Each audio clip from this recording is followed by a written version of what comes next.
Imagine a world at war. Cities burning, skies roaring, continents trembling. It's 1944, and the fate of humanity is hanging by a thread. Millions are fighting, but hidden deep inside this story is a chapter America rarely tells.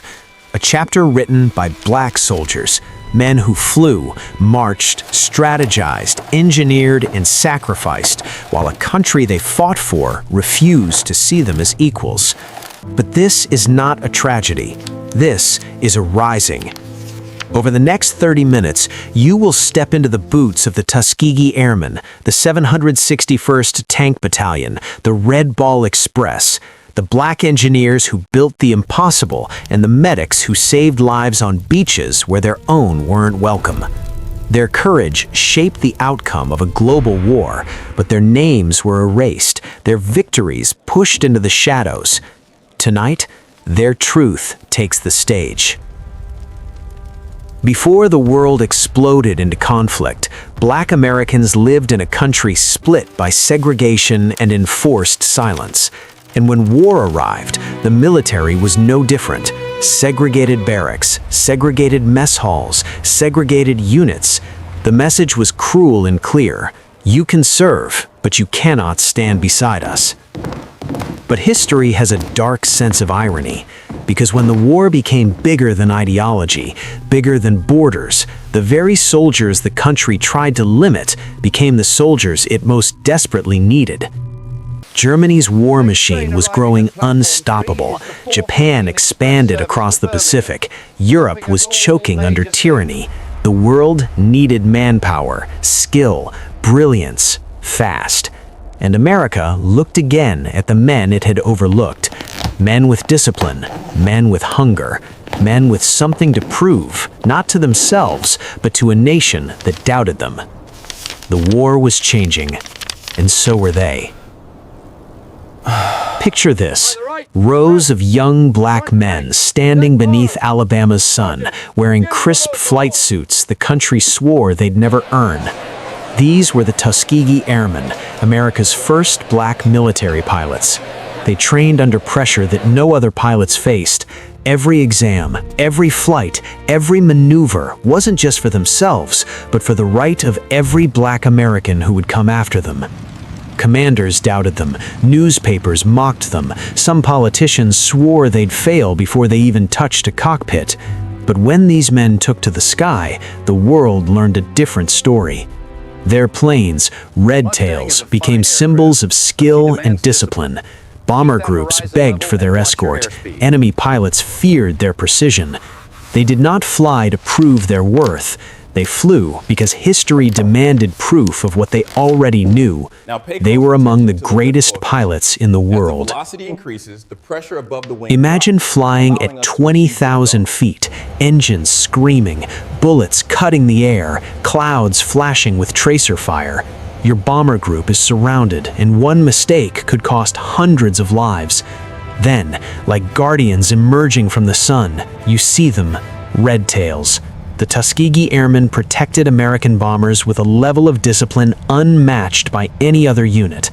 While other escorts chased glory, dogfights, kills, personal achievements, the Red Tails followed one rule: protect the bombers, no matter what. The results? Bomber losses dropped dramatically on missions they covered. Some reports say they never lost a single bomber under their direct escort, a statistic crews repeated with awe for decades. Yet when these men returned home after saving thousands, they weren't greeted as heroes. Their uniforms didn't shield them from segregation signs, but their legacy could never be erased. Now, shift your eyes from the sky to the frozen battlefields of Europe. Snow, mud, steel, a war fought inch by inch. This is where the 761st Tank Battalion, the Black Panthers, made history. Their motto was simple: come out fighting. And they lived it every single day. Sent into some of the hardest, most suicidal missions of the entire war, the Army expected them to fail. Instead, they shocked the world. They fought 183 days in a row without rest. They breached German lines that other units couldn't crack. They rescued pinned-down infantry with tactics so bold, commanders wrote reports in disbelief. Even General Patton, who doubted them, later praised their courage. But medals and recognition? Those came decades late. Yet the battlefield remembers. History remembers. And now, you will too. While tanks fought and planes soared, there was one lifeline holding the Allied advance together: the Red Ball Express, a supply convoy where the majority of drivers were black soldiers. Imagine driving through night-black roads, headlights covered, engines roaring, carrying fuel, ammunition, food, everything an army needs to move. They drove non-stop, sometimes 20 hours straight, through ambush zones, shattered highways, burning villages. Without them, Patton's army would have stalled, the Allies' momentum broken, and victory delayed. What few textbooks mention their name. These men turned broken roads into arteries of survival. They kept the war alive, mile after mile, risk after risk.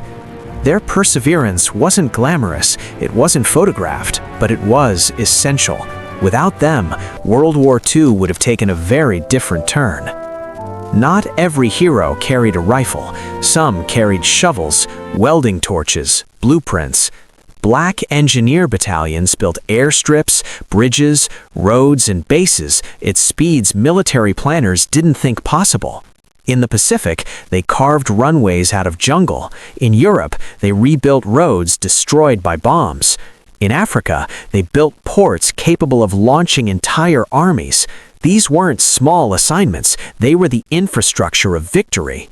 Imagine building a bridge while artillery thunders in the distance. Imagine laying steel plates in a swamp as aircraft scream overhead. Their work wasn't in the spotlight, but every plane that landed, every tank that crossed a river, every convoy that reached the front owed its success to these battalions. They built more than structures, they built the path to victory. In the chaos of war, courage doesn't always look like charging forward. Sometimes it looks like leaning over a wounded soldier while shells explode nearby. Black medics and nurses saved thousands of lives during WWII, but while they treated every soldier, black or white, many hospitals refused to treat them equally. Still, they worked with a calm bravery that defied the war around them. Picture a medic sprinting across a battlefield, ducking through smoke, dragging a wounded man to safety. Picture nurses inside field tents, hands shaking from exhaustion, but never stopping. Their courage didn't make headlines, but if you ask the soldiers whose lives they saved, they'll tell you these men and women were the real miracle workers of WWII. For white soldiers, WWII was a fight overseas. For black soldiers, it was a fight overseas and at home. They fought Hitler's hatred abroad and Jim Crow's hatred in the country they returned to. Imagine fighting for freedom in Europe, then coming home and being denied the right to vote. Imagine wearing a Medal of Valor, but being refused service in a diner. This wasn't just unfair, it was psychologically brutal. Yet many said the same thing. If I could fight tyranny over there, I can fight it here too. And that belief lit a spark that would help ignite the civil rights movement. When black soldiers came home, they were different, battle-tested, disciplined, unwilling to be silent anymore. They had faced the world's greatest evil and won. So when America told them to know their place, they refused. Veterans became leaders, organizers, strategists, voices of a rising movement. Medgar Evers, Hosea Williams, Amzie Moore, and countless others. WWII didn't just reshape the map of the world, it reshaped the map of American freedom. The war gave black soldiers proof of their strength and the resolve to demand the freedom they had already bled for. This was no longer just a fight for rights, it was a fight for recognition, for dignity, for the truth of who they were. and that truth couldn't be erased forever. As the war raged on, something extraordinary was happening. Black soldiers were proving, day after day, that they were indispensable to victory. Commanders who'd once doubted them now whispered praises behind closed doors. Reports documented their achievements, but those reports never traveled far. Recognition was earned in blood, sweat, and brilliance, yet withheld by system and silence. Imagine this. A black tank crew rescues an infantry unit surrounded for 2 days. Their maneuver becomes legendary within the division. But when an official historian arrives, their names are omitted. Or a Tuskegee pilot saves an entire bomber formation by drawing enemy fighters away. The bomber crew writes a commendation, only to be told it wouldn't look right to publish. This wasn't oversight, it was deliberate, because acknowledging these soldiers meant acknowledging something deeper, that America's own beliefs about race were collapsing under the weight of their heroism. In late 1944, Germany launched a desperate offensive across the Ardennes. Snow buried the forests, visibility dropped, roads turned to ice, soldiers froze in their foxholes. This was the Battle of the Bulge, the largest, bloodiest battle the U.S. would fight in WWII. And while white units fractured under the sudden German push, black artillery battalions were rushed into place because commanders knew one thing: these men hold the line. Picture a black artillery crew standing in frozen wind, their gloves stiff, breath turning to crystals, shells stacked around them like iron monuments. They fire, reload, fire again. Every round slows the German advance. Every shot buys time for reinforcements. One general later wrote privately, "Their discipline saved thousands." But that sentence never made it into the official history books. Not because it wasn't true, but because the truth was inconvenient. Most people think war is won by soldiers with rifles, but the truth is far more complex. Black quartermasters, mechanics, cooks, radio operators, and clerks kept the U.S. military moving like a giant system of gears. A Jeep breaks down, they fix it within minutes. A radio fails, a black technician rewires it under fire. Food runs low, black cooks work sleepless nights to feed frontline units. One forgotten black mechanic battalion rebuilt hundreds of tanks under impossible time pressure, sometimes repairing machines while German shells whistled overhead. They weren't seen as warriors, but without them, no warrior could fight. These men didn't ask for glory, they asked for opportunity. But their competence shattered stereotypes so deeply that many officers pretended not to notice. Because if they acknowledged these men's brilliance, they would have to question their own assumptions about race, power, and worth. While America struggled to see black soldiers as equals, Europe had no such hesitation. When black U.S. units liberated French towns, civilians celebrated them with cheers, food, flowers, and gratitude that crossed every boundary. Imagine marching into a village ravaged by war, and children run towards you, not away. Old women embrace you, men salute you with tears in their eyes. To them, a liberator was a liberator. Skin color meant nothing. French officers repeatedly requested black American units because of their discipline and reliability. But back home, U.S. commanders were uneasy. They issued a disturbing directive: do not allow French civilians to treat black troops as equals. Why? Because American segregation couldn't survive a contradiction that large. If Europe embraced them as heroes, how could America justify treating them as anything less? Many black soldiers rose to leadership roles, unofficially. Official promotions were rare due to policy. So leadership emerged through action, not rank. Picture this: a black sergeant, denied officer status, calmly directs a defensive line while shells crater the frozen ground around them. White soldiers listen because he's the only one with combat experience. or a corporal who takes command after his lieutenant falls, leading a countercharge that saves dozens. After the battle, his men write testimonies praising his bravery. The army quietly files the reports away. These soldiers weren't waiting for permission to lead, they simply did what needed to be done. War reveals character, and on the battlefield, respect had nothing to do with skin color. It came from competence, courage, and clarity under fire. Qualities these men carried long before the army ever recognized them. While the war was won through unity on the battlefield, back home, a different battle was raging, one fought in newspapers, political offices, and military archives. There was fear among some leaders.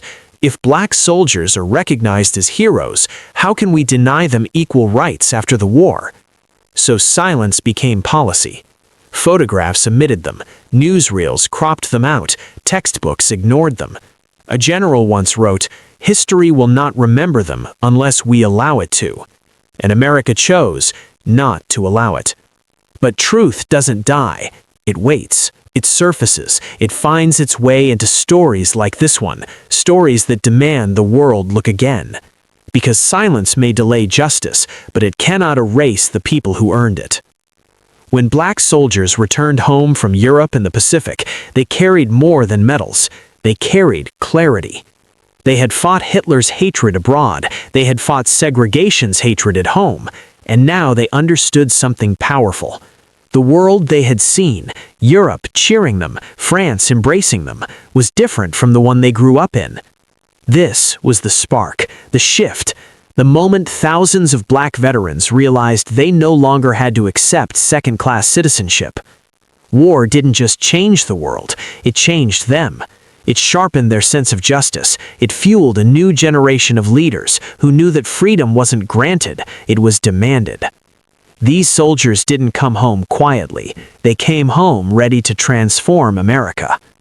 Many of the civil rights movement's earliest organizers were World War II veterans, men hardened by war, trained in discipline, unafraid of confrontation. Medgar Evers crawled through Normandy under machine gun fire. Hosea Williams survived a German bombing that killed his entire unit. Amzie Moore served in the Pacific and returned with a new mission, justice. They had confronted a global tyrant. Segregation didn't intimidate them.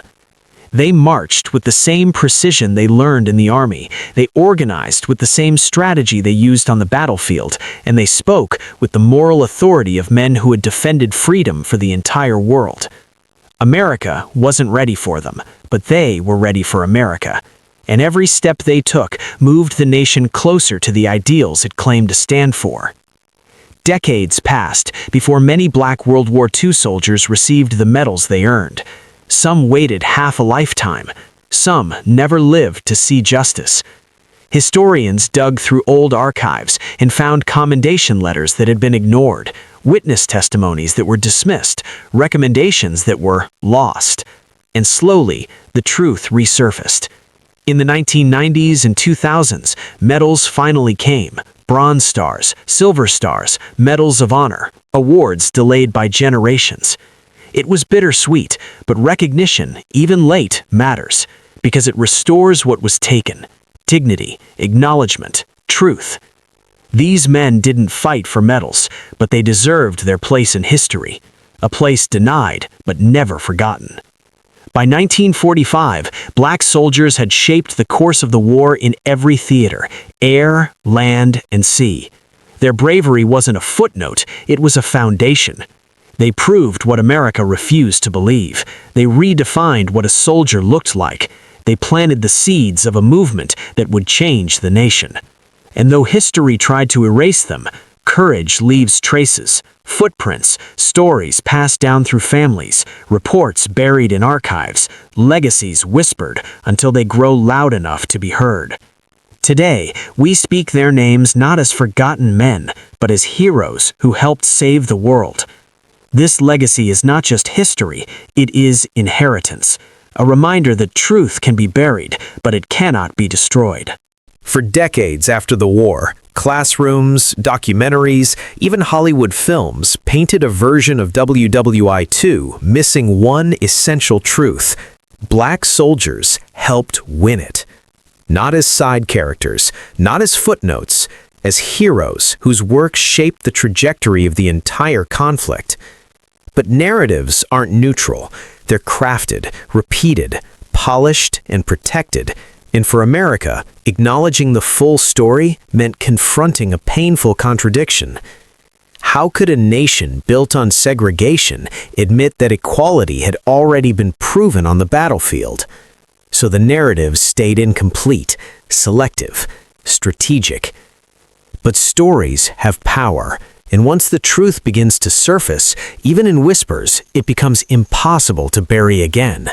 Scholars, veterans, families, they pushed against silence, and what arises from that struggle is not just correction, it is restoration, a rewriting of a chapter that should have been celebrated from the start. The 1960s changed everything. As the civil rights movement grew, journalists, researchers, and veterans began asking questions no one had asked before. Where are the stories of black soldiers? Libraries held boxes of forgotten reports. Archives stored photos that never made the papers. Government offices contained medals left unawarded. And as those pieces surfaced, a new picture emerged. Black soldiers weren't a small part of WWII, they were a backbone. Documentaries began to shift. Books started telling the truth. Universities opened research projects dedicated to uncovering the missing history. And slowly, line by line, memory by memory, the silence cracked. It wasn't just about recognition, it was about reclaiming a legacy that had been taken, a legacy that didn't belong to the government or the military, or even the history books. It belonged to the soldiers who earned it. Long before the archives opened, one place kept the truth alive: the families. In living rooms, around kitchen tables, in late-night conversations whispered across generations, the stories survived. A grandfather describing the tank battle he was never credited for. A pilot who kept his flight log hidden because no one believed he flew. A mechanic who rebuilt engines under fire and said, quietly, "I did what I had to do." These stories weren't told for fame. They were told so the next generation wouldn't forget. Because erasure doesn't just remove heroes from history, it steals pride from their children. It dims the legacy of entire communities. But these families refused to let that happen. They became the living archives, the memory keepers, the guardians of truths waiting to return to the world. And now they have. Then came the breakthroughs. Historians uncovered mission logs from the Tuskegee Air Squadrons, confirming their unmatched precision. Tank Battalion diaries describing the 761st smashing through German defenses. Red Ball Express route maps showing the impossible distances black drivers covered. Engineers' blueprints, medics' reports, commendations buried for decades. Piece by piece, evidence painted a story far larger than anyone expected. These weren't isolated acts of bravery, they were relentless patterns of excellence. In 2015, researchers uncovered a long-lost file describing black artillery units in the Battle of the Bulge as vital to the survival of the Allied line. Vital, a word missing from all official histories for 70 years. The truth wasn't just resurfacing, it was roaring back, undeniable and unerasable. And suddenly the world was forced to reconsider everything it thought it knew.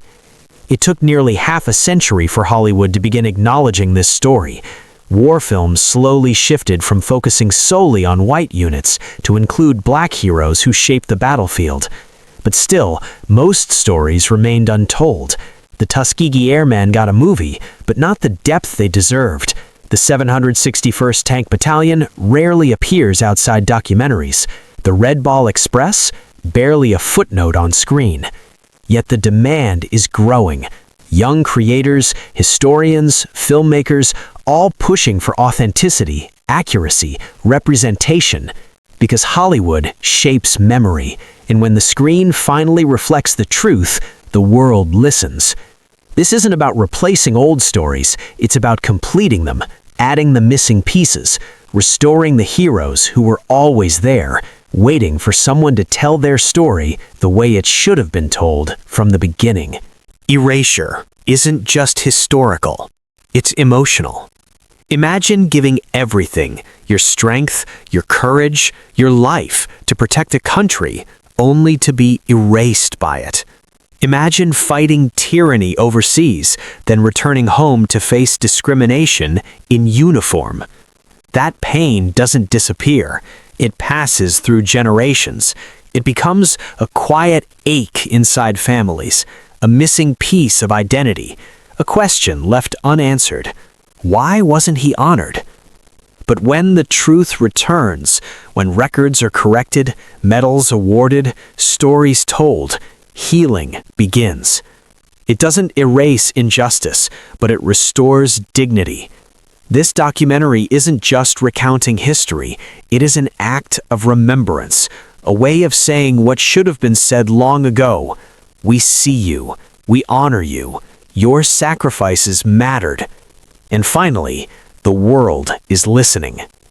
Today, students across America are hearing these names for the first time. Tuskegee, the 761st, the Red Ball Express, Black engineers, medics, and infantrymen whose actions shaped the war. Teachers are rewriting lessons. Museums are restoring exhibits. Documentaries like this one are reaching millions online. And something remarkable is happening. Young Black viewers are seeing themselves in history not as victims, but leaders, innovators, protectors, and heroes. Representation isn't decoration, it's empowerment. When a young person learns that someone who looked like them helped defeat one of the greatest evils in human history, their understanding of themselves changes. They stand taller, they dream bigger, they recognize the greatness already in their lineage. This story doesn't just correct the past, it strengthens the future. The impact of Black World War II soldiers did not end in 1945. It echoes through the civil rights movement, through the desegregation of the military, through modern leadership in every field. Their courage reshaped America's moral landscape. Their excellence forced institutions to evolve. Their service planted the seeds for a better future. Today's military is integrated because of them. Today's rights, opportunities, and representation trace back to their bravery. When we honor them, we honor the foundation of progress itself. They were not just warriors, they were change makers, catalysts, the quiet architects of a better nation. And knowing their story is more than history. It is a responsibility, a promise to never let their contributions fade again. What do we owe these men? More than medals, more than ceremonies, more than corrected textbooks. We owe them truth. We owe them recognition without condition. We owe them gratitude powerful enough to reach across decades of silence. Their story must be taught, shared, protected, and carried forward. Because they didn't simply fight for America, they fought for a version of America that didn't yet exist, an America where equality wasn't a dream, but a right. They believed in a country that didn't believe in them, and they served it anyway. That level of courage, that depth of patriotism, deserves eternal remembrance. So now, as we close this chapter, imagine standing before a memorial wall. Names carved in stone, some familiar, many forgotten. Among them are the heroes of this story, pilots who defended the sky, tankers who broke through enemy lines, drivers who kept the army alive, engineers who built the impossible, medics who saved lives under fire. They did not vanish, they were never forgotten, they were only waiting for the world to catch up to their truth. And that truth is simple. Black soldiers helped win World War II. Not in the shadows, not as extras, but as essential defenders of freedom. Today, we honor them, Today, we speak their names, and as long as this story is told, their legacy will never again be erased. This is their victory. This is their truth. This is their history.